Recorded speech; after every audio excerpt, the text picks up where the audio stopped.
Where's Thea? Thea's staying.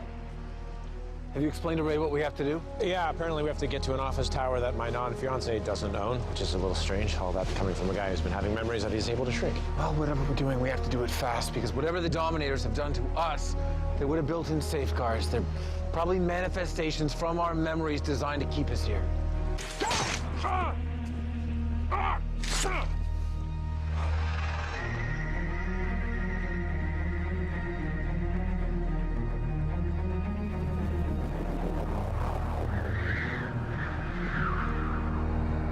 They're not real.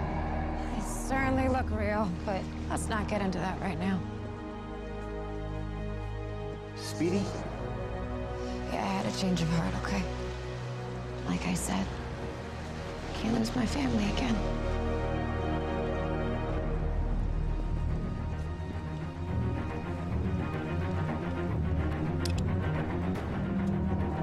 Your father's still alive, Thea.